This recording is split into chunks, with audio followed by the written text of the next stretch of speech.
ඇවිදින එකෙන් මම ඉගෙනගත්තු දේවල් වලින් හොඳම දේ තමයි සතුටු වෙන්න මහලොකු දේවල් ඕන වෙන්නේ නැහැ කියන එක. මම කැමති හැම දෙයක්ම මට නැති වුණත් තියෙන දේවල් හැම එකක් ගැනම මම සතුටු වෙන්න පටන් ගත්තු එක.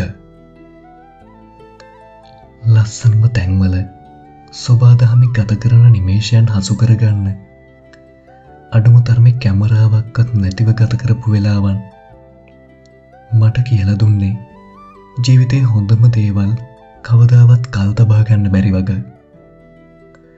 ඒ මොහොත තුල විතරක් විඳිය යුතු දේවල් හැම දෙයක්ම ආයිමත් ඒ ආකාරයෙන්ම හසු කරගන්න පුළුවන් සජීවී තවත් මොහොතකට විතරක් කියන එක.